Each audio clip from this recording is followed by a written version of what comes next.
Australians are still waiting for Labor to release the basic details of the voice, but it's not for a lack of trying from opposers of the proposed legislation. Our favourite Senator Alex Antic asked a simple question about who will be able to qualify for the voice. This was the unsurprising response from Labor Senator Anthony Chisholm. No, we're not talking hypotheticals. I know what you're seeking to achieve. Quite frankly, it's borderline racist, some of your questions that you're putting here. Is it really? Yeah, to ask the question about how someone identifies and how it is that the legislation, the framework, does that in a practical, that's racist, is it? Borderline, yes. Borderline racist, is it really? The path that you're going down. Is it really? Yeah. If that's where you want to head, Senator Antic. Well, I just want an answer. I mean, what I'm looking for is a simple answer. Senator Alex Antic joins us now. Senator, always terrific to see you. Yet again, you've held the spotlight, the blowtorch to Labor and to the left and to the woke. You asked them last year, what is a woman? They couldn't answer that. You asked the very simple question that without which there can be no voice. What is an Indigenous Australian? You asked that question in Parliament and you got called a racist. Tell us about it. Well, yeah, thanks, Rowan. And look, I'm just asking simple questions because I'm a simple man ultimately, and I mean these are fundamentals, really. I mean, it starts from the very top, really. I mean, we're being told that we need to change our constitution dramatically and drastically in order to allocate people based on race. So let's put aside the issue of that diabolical idea of dividing Australians on race on its own, and let's start having a look at some of the details. Who actually qualifies? What does it look like when someone says, I wouldn't mind going to Parliament to represent my people, but I've got a great-grandma who was Greek and a mother who was Italian and a father who was whatever. So what does it actually look like? What's the intention, and how far back do you have to go? And I started asking questions which apparently drifted into borderline racism, which was, extraordinary from a bloke who's second-generation Australian. But there you go. Welcome to the world of 2023 identity politics. And I asked the question: well, if I'm 5% Aboriginal and 95% Irish, Scottish, then do I qualify?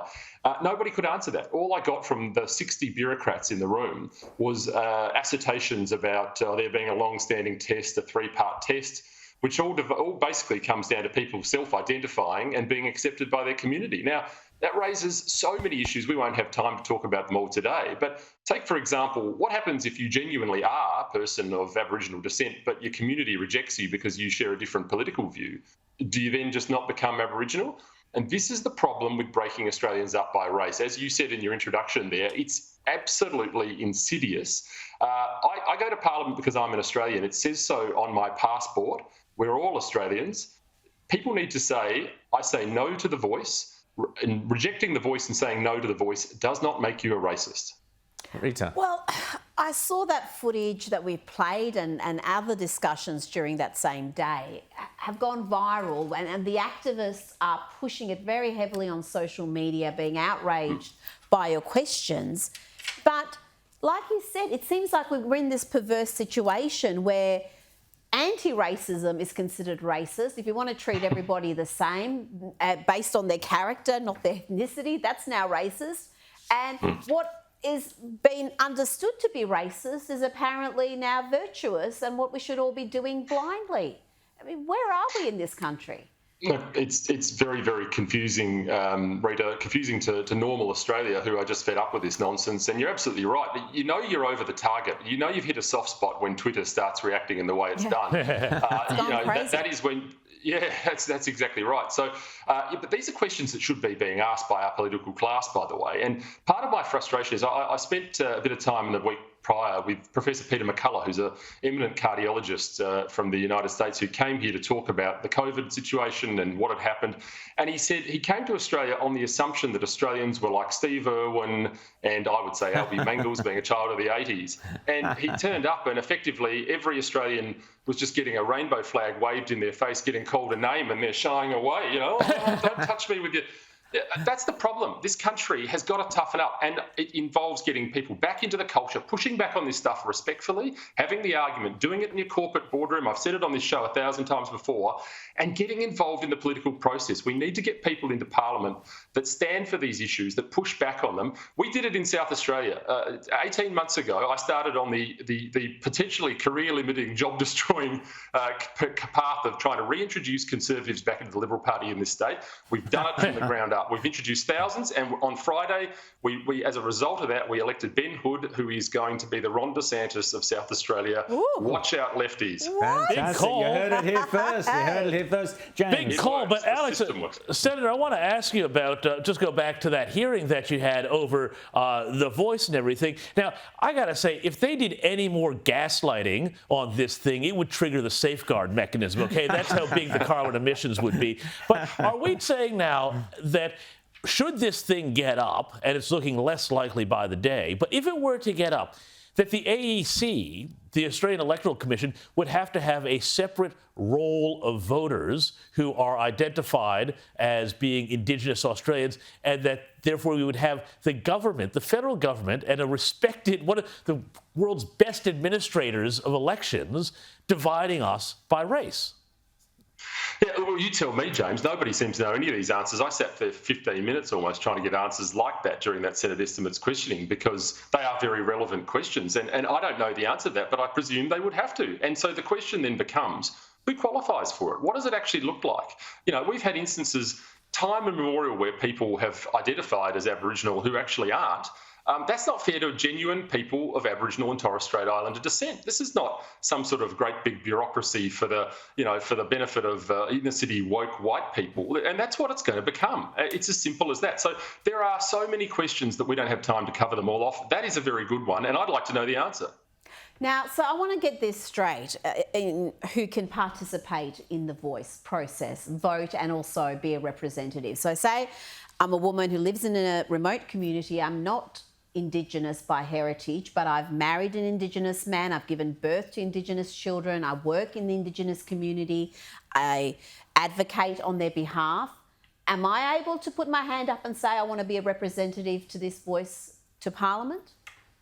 Well, that's still, as I was told on the day, we're still working on those details. We'll get back to you. You know, poor old Anthony. You know, like he got in there. I don't think he was ready for that barrage. He looks like he needs a great big hug sometimes. So I didn't want to push it anymore. But look, these are the questions that come up. And somebody raised this very issue with me the other week. People who are, seventh generation Australians who've been working in Indigenous communities, they don't know. They might have a tiny speck of Aboriginal in the background somewhere, maybe. But what if I don't? What if I don't? What if I've done my genealogy? I know my family tree. I don't have Indigenous heritage, but I've given birth to Indigenous children. I'm married to an Indigenous person. I work in. Am I not qualified? Is it that race based that nobody, no matter how intimately involved they are in the community, is able to participate if they don't have that at least, tiny percentage of Indigenous blood? Yeah, well, I mean, in many instances, it's self-identification. So, you might well suspect somewhere in the background that you did, and you just sign a stat deck saying you did. I don't know. I mean, these are the questions that come up. But what if I'm an honest person and I don't do that? Then I don't qualify, well, I know you're an honest person. No, look, well, obviously, if you've got no Indigenous blood, Rita, you can go and write a book all about the history of Indigenous Australians, and that'll qualify you. Just being facetious there, Senator. What was really telling for me in that interview there was the way immediately you were accused of being a racist. I thought that was disgusting, because Absolutely. calling someone a racist is like calling them a pedophile or calling them this or a murderer or whatever insult you name. You were asking for technical details, very simple. What is the test? Who qualifies? I can't go and get a driver's license without doing X or Y. I've got to qualify through X and Y. You asked one simple question, and this Labor minister, I think you're too kind, it isn't a hug that I'd be giving him, but anyway, comes out and calls you a racist. I mean, seriously. Borderline racism. I mean, that's just appalling. Well, I mean, I think actually what he said was the line of questioning was borderline racist. Same thing. To be fair, look. I mean, it's a nonsense. I mean, that is just ridiculous in itself. And I mean, once again, this is the problem with where we're up to today. When there are no answers and when there's no line of questioning to come back with, the name calling begins. We've seen it wherever. I mean, if I wanted to just board a plane and not be surrounded by rainbow flags, I would have been called a homophobe, presumably. And it's a very simple way out. And it is disappointing, but like ultimately. That's I don't mind. I don't care. I'm happy to be called whatever. I can imagine, though, that Australians on the street wouldn't like that too much for their own selves. And that's how you shut down the debate. That's how you shut it down. James. Well, that's right, Senator. You can call me anything, just don't call me a cab. But there's another thing I want to play from these hearings here about climate change. Have a look at this. Mr. Pizzullo, your opening statement, which I've got in front of me, you made mention of the fact that the department's work extends to dealing with the effects of climate change. Yes. And to better position Australia to deal with the increasing exposure and vulnerability to nationally significant crises, including those due to climate change. With the greatest of respect, is that comedy, parody, or is that serious? I'm not sure. Are you referring to the question that you've asked me? I don't understand. No. The suggestion that the Department of Home Affairs is somehow prioritising the issue of climate change. Is that a serious... Well, I'm not sure if you've noticed the increasing frequency and severity of weather events. So, Senator, let me get this straight. Here. The big thing Home Affairs shouldn't be concerned about isn't, Chinese infiltration of our institutions. It shouldn't be Russian spies. It shouldn't be all of these other global security threats in this increasingly dangerous world, nuclear proliferation, terrorism, what have you. No, apparently, Home Affairs is out to change the weather. Tell me about this. Yeah, look, I wish I could, but it was seawater's lapping at the front door here. And I gotta get out of here. So, no, just a joke. Very serious problem. Don't worry about cybersecurity and all that sort of stuff. Look, I don't know. Once again, without wanting to be too untheatrical about this, Mr. Pizzullo doesn't do a good job. He's a very good administrator. He's been lumbered with this nonsense sandwich by the Labor government. I mean, this legislation has been put through and he's been caught with it, so presumably he has to defend it up on the big stage there. But let's be clear, this is stupid. This is a nonsense, right? We have real problems out there. And whether or not there is some agency somewhere that wants to talk about climate change, it ain't Home Affairs, right? They are dealing with bigger problems than that, I'm sorry to say. And, this is the problem. People are now starting to see the reality of having elected this Labor Greens Teal alliance. These little tentacles are infiltrating the bureaucracy everywhere.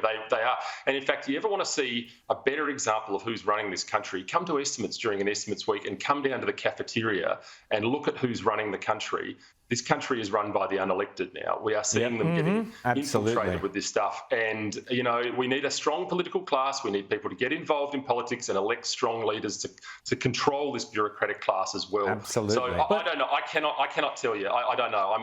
I'm just, it's bizarre. And Senator, you make a really good point there because, of course, Mike Pizzullo is a well-respected administrator in Canberra, but he is laboured with this government that he now has to serve. We saw another example of this a couple of weeks ago when he basically had to play cleanup for the government when there was a suggestion that they had ignored advice around TPVs as well. So we're seeing, I'd love you to speak to this, the quiet radicalism, I guess you could call it, of the Albanese government undermining in different ways the security of Australia because, of course, Defence later said that they were getting ready for the boats.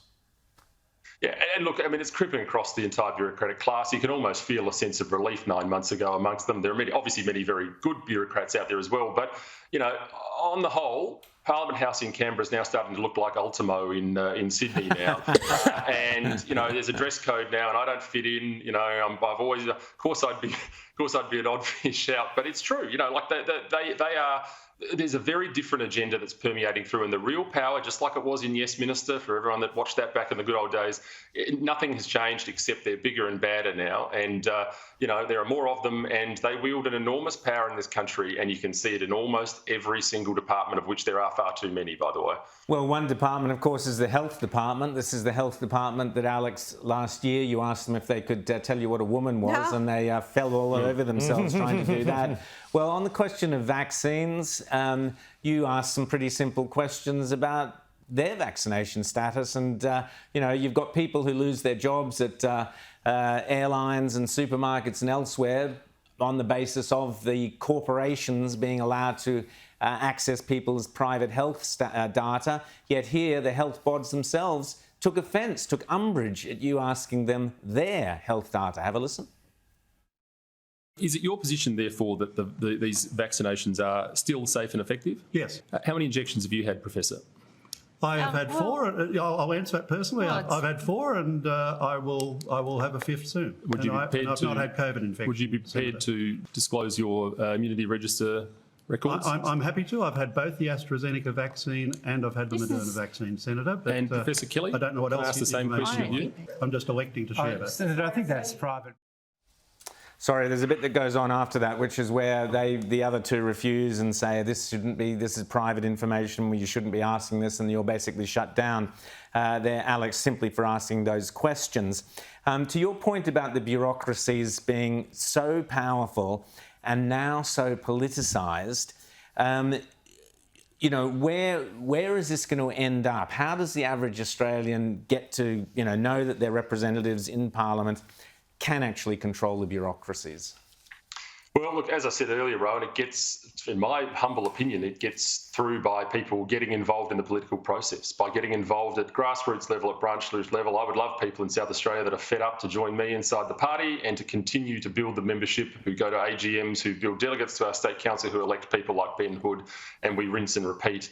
Those people then will have a job ahead of them to lean on the bureaucracy. You know, it's going to take hard decisions. There need to be cuts to these organisations. There needs to be, you know, the reins run in. And many of our previous ministers were very, very good. I think of Alan Tudge, who recently retired, who did an enormous job up against the force of King Solomon and the education department holding off wokeness. You know, I mean, it can be done. We just need to have strong ministers in there to do it, and that starts from getting the right people in, and that can't happen without support from the ground up. So that's the way it's got to work. Well, Alex, you are certainly one of the right people. I'm certainly thrilled that you're there in Parliament, and so are many Australians, particularly South Australians. Thanks so much for chatting to us.